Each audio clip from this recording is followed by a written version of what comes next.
a time when my eyes were clear and my ears could hear the music in the sparrow's call.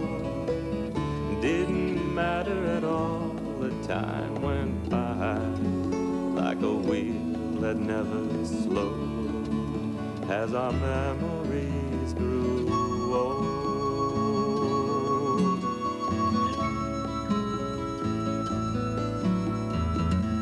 We go way back, we two, down a long but crumbled road. And while husbands, wives, and lovers passed along the way, life is only clay till it's your own. And I've seen your hair grow gray, and my own the same sad way.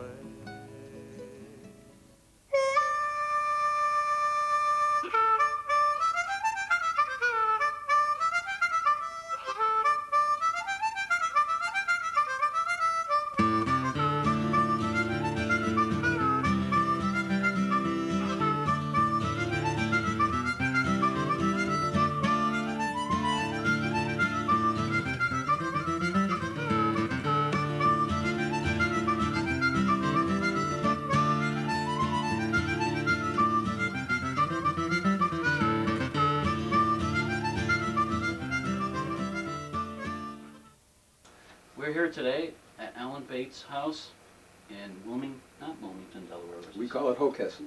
Hockessin, Delaware. Yeah. And Alan has been collecting antique harmonicas for how long? Oh, I guess about 9 years. And why don't you tell us a little bit about what you used to collect and what got you into collecting antique harmonicas and how many you've accumulated over the years? Well, I have the disease, I guess you'd call it, and I've always been a collector ever since I was very young. And most recently, before the harmonicas, I collected old woodworking tools, old wooden planes and things of that nature. And it got to the point where I was very specialized and I couldn't find anything to fit that collection anymore when I went out to the flea markets, and I started noticing harmonicas. And I'm somewhat musical. I play clarinet and saxophone, so I took an interest in the harmonicas, especially the ones that didn't always look like harmonicas and were different. And I started to buy a few, and when I had about 100, I thought I really had a big thing going there. And I heard about a collection that had been donated to the Smithsonian Institute in Washington. Well, I arranged with the curator down there to go look at it, and that's where my mouth started to open and my eyes started to get wide, because this guy had collected about 600 or close to 700, I think, harmonicas, a lot of very different looking ones that I had no idea existed. Were they all on display at the Smithsonian? Unfortunately, I guess no museum can display everything, and the Smithsonian in particular displays a very, very small percentage. So there were maybe 2 or 3 dozen harmonicas on display at the time I was there. And so that was quite some years ago. You had to get special permission then to see... To see behind the scenes, that's right. The curator took me back, and it was a lady, and she opened up the drawers and the cases where his harmonicas were stored. And later on, I got to know this guy. His name is Peter Casson. In fact, I didn't tell you, but he's coming here tomorrow. Oh, really? With his wife. Gee. His collection is all at the Smithsonian, and he does bid on eBay from time to time, eBay being the online auction that we all have discovered is a good place to find harmonicas, and very expensive at that. So it all began from there, and even though that was a much larger collection than mine, it just inspired me to keep going. And I started advertising in antique magazines, and that's what brought most of my really best material, the ads. I get phone calls. And you did put an ad on the internet as well, or a website actually. I have a website, but that was quite a bit later than the early years of my collecting.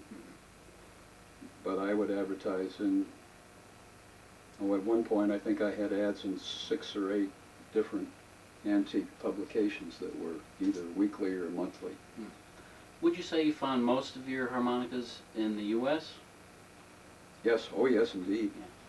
In fact, don't get the idea that you can go to Germany, for example, where most of them were made over the last 150 years, and think you're going to find a lot of harmonicas, because I've been there, done that, and they're not there.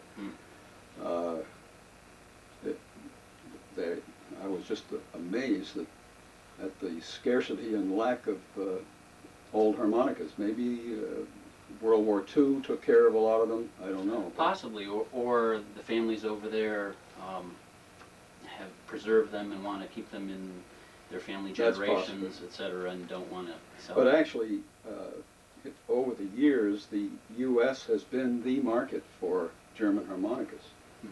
And the Hohner Company and a number of other harmonica makers found that exporting harmonicas to the U.S. was the way to make a lot of money making harmonicas. So there's a far greater proportion of harmonicas over the years that have been made for the American market and exported to here than for the German or other part of Europe markets. Interesting. So in the 9 years that you've collected antique harmonicas, you've built up quite a knowledge of. I've taken a lot of instruments. interest in the history of them, tried to learn as much as I could about the background of some of the makers, and I've collected a lot of paper material on the old makers. And there aren't that many books Very few. written on the antique harmonicas. Absolutely not. My wife is trying to convince me to write a book on my collection. Maybe I'll do that. Hope so. Hope so.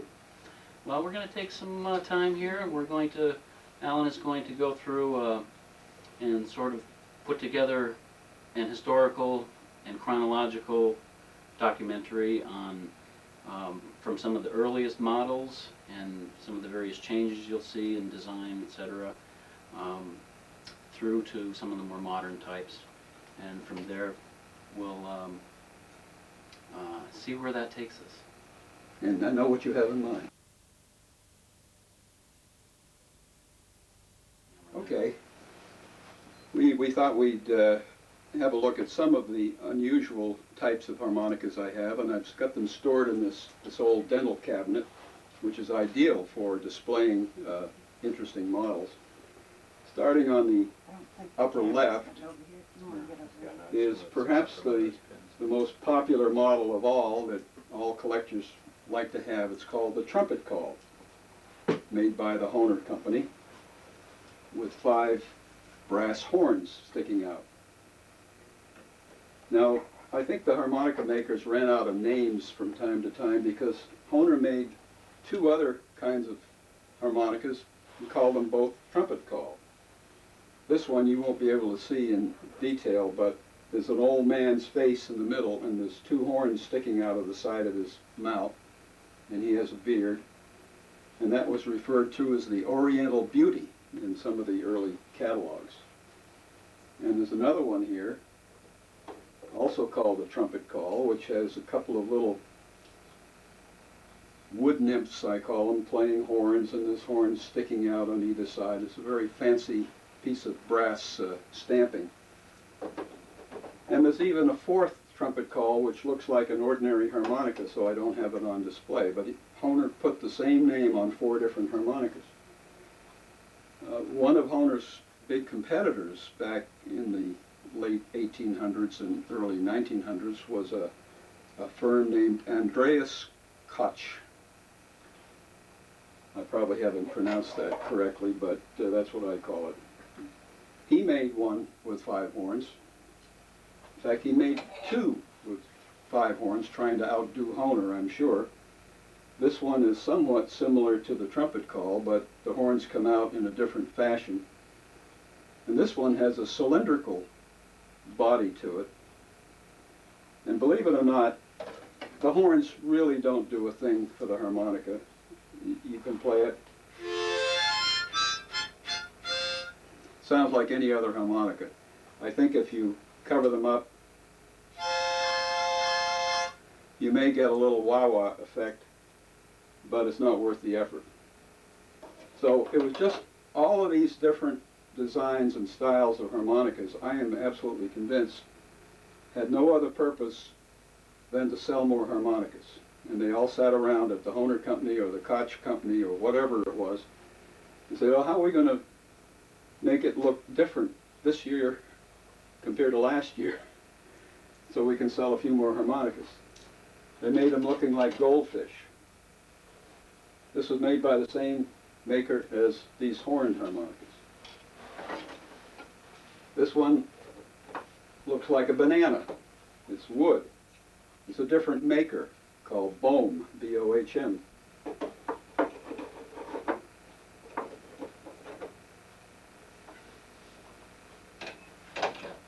This one looks like an old airship, a Zeppelin. And it has Mr. Hohner's picture on one side and Herr Zeppelin on the other side. There's another one that looks like an old 1920s touring car called the Otto. And again, it's got different logos on both sides. And my favorite of all is the Pipolian. It has 10 horns, and that's not all that's different about the Pipolian. In the trumpet call, the horns are just decoration. On the Pipolian, the horns are part of the instrument because there are 2 reeds in each one of these little horns. So the air goes from the hole directly into the horn, and you either blow one reed or you draw to get the tone. I'll demonstrate.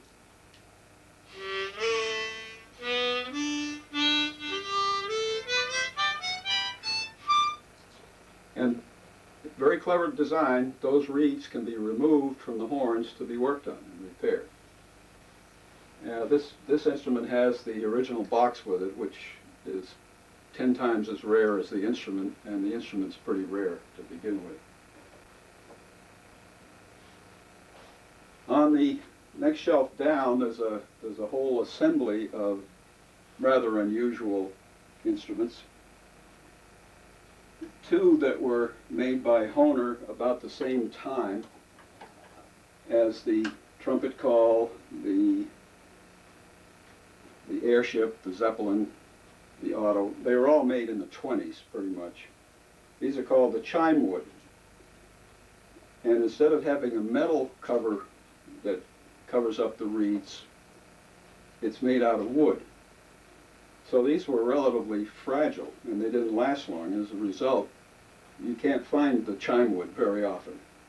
And they made them in 2 different sizes. This is a 10-hole model, and I think this is 14 double holes.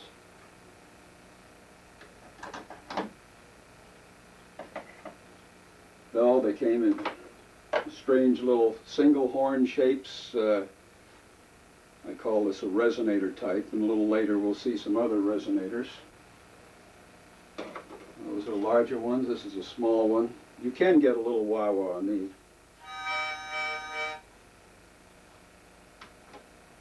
Here's one that looks a little bit like a saxophone.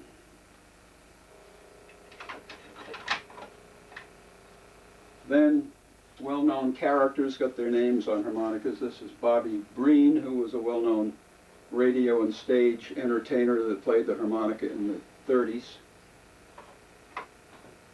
I have 4 that are shaped like airships besides the Hohner airship model. Here's a small one, and here's a large one. This is called the Los Angeles, which was one of the famous lighter than aircraft made in the 20s, I think, or maybe before that. And this is the Graf Zeppelin, which you may have heard of. I've got a couple with Popeye on it, on the one with a box showing Popeye and the harmonica that goes in the box. There's a few back here that are called flutonicas, made, I guess, to resemble a flute.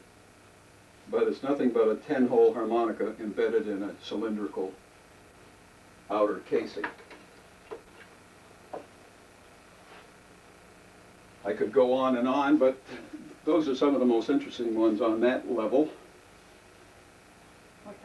This one is another very special one. It's the only one I know of anywhere. I know of other Pipolians, but I don't know of any others like this. It's a 4-sided model. Each side is in a different key.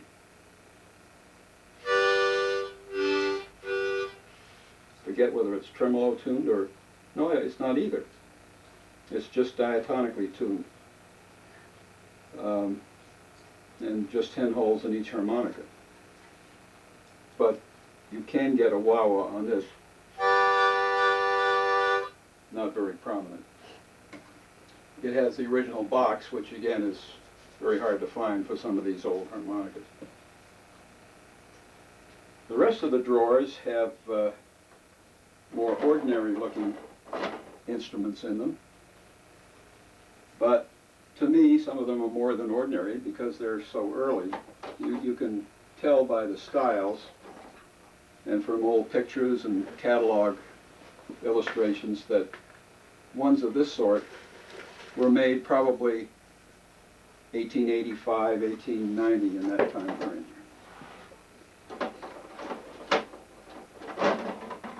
I have early ones by Hohner, by makers other than Hohner, by makers that we can't even identify. And each one has a story, but they're relatively ordinary looking and probably not the best for a photo documentary for showing off in this situation. Coming down here, we have what are called player harmonicas. This model is called a rolled monica, and it works just like a player piano in a sense, because it's got a paper roll with holes punched in it that goes across the end of a harmonica and plays a tune. Get the idea. I'll just rewind this one a little bit to get the name of the tune, but we'll soon find out, because those little slots are going over the end of a harmonica. This seals it up. You blow or you draw, and you can play continuously.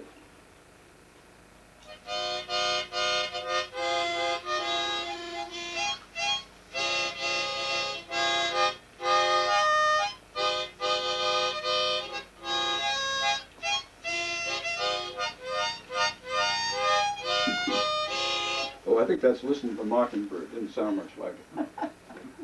But I have a much better playing instrument that was made about the same time. These were made late 1920s through the 1930s. And this one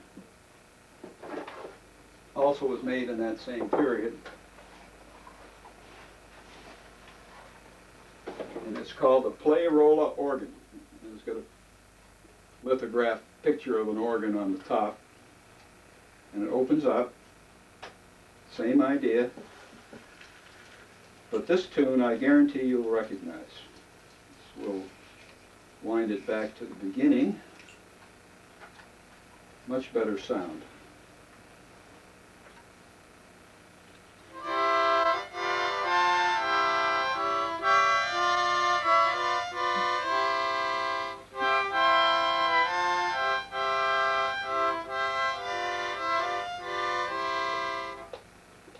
Do I have to tell you what that was?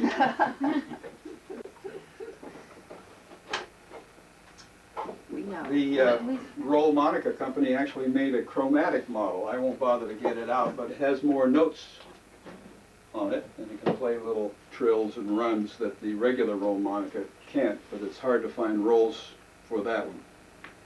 I've made a point over the years of laying my hands on as many rolls for these things as I can. I guess I have about 250 rolls for all the different instruments combined. While we're on the player instruments, this one is called a play sax, and it doesn't have the roll mounted on it, so I can't really demonstrate it, but the roll wraps around this side of the instrument, and there's a harmonica inside, and you blow or draw on this end and turn the crank, and it plays a tune. Same exact idea, but it's just dressed up to look a little fancier. Here's one that sort of looks like a chromatic. It's got a button on it, and it's called harmonicas, but it's not a chromatic harmonica. It plays trills or something.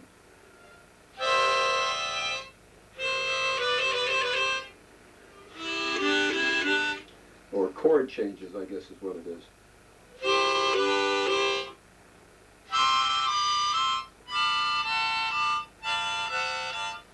I've never figured it out, but it's different.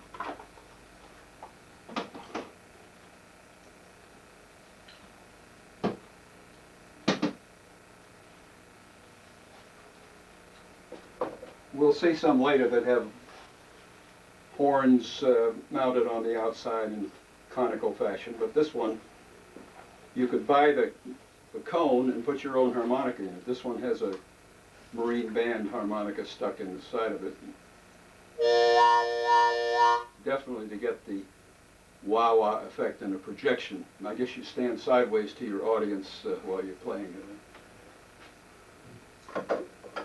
This is one owner made called the Siamese Twin. It's sort of like a double-sided harmonica, but the two harmonicas are a lot more accessible, so I guess you could jump from one to the other more easily.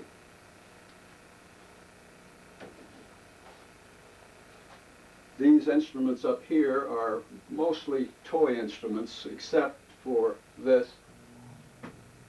This is a Hohner sax, which is a form of a blow accordion, and we'll look at blow accordions a little later.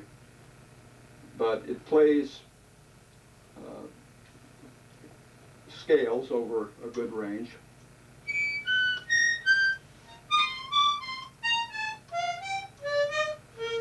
Actually, I think the harmonica's in backwards on this one. I'm not sure. With low notes and chord notes. The rest are basically toys with harmonica reeds in them. I'd like to illustrate what we refer to as a funnel type resonator harmonica. This is the flat funnel, and you'll see why when I show you the full rounded funnel. For the most part, these are pretty cheap little toys, just made to appeal to the eye and not the ear. This particular one is called the torpedo.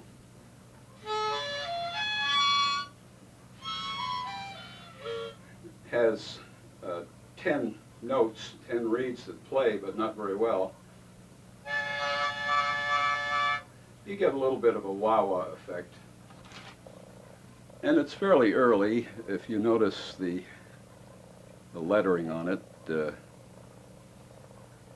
torpedo, and it has this flattened funnel. We'll contrast that with what I call the full round funnel. Here's one that's, again, relatively cheap, called the Zebra. It plays only 8 reeds in this one, 4 blow and 4 draw.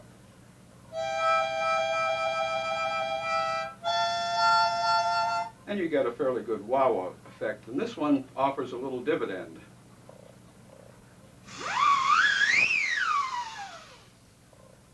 Now, how does that grab you? You can see the full round effect of the resonator, which you can use for cupping the hand. There's the Zebra. That's on the cheaper end of the scale, and here is the top-of-the-line model made by Clover, which we think was actually a different company, probably the Seidel company in Germany, but it's a very substantial harmonica, much more solid metal, and a much better sound. Very rich.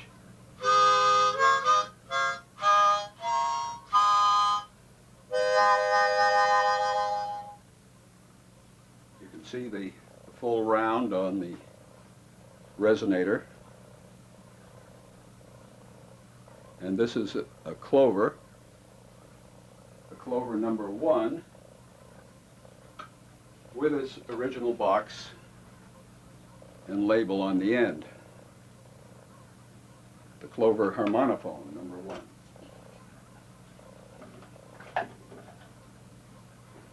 I have quite a number of those, but that gives you the idea. From there we'll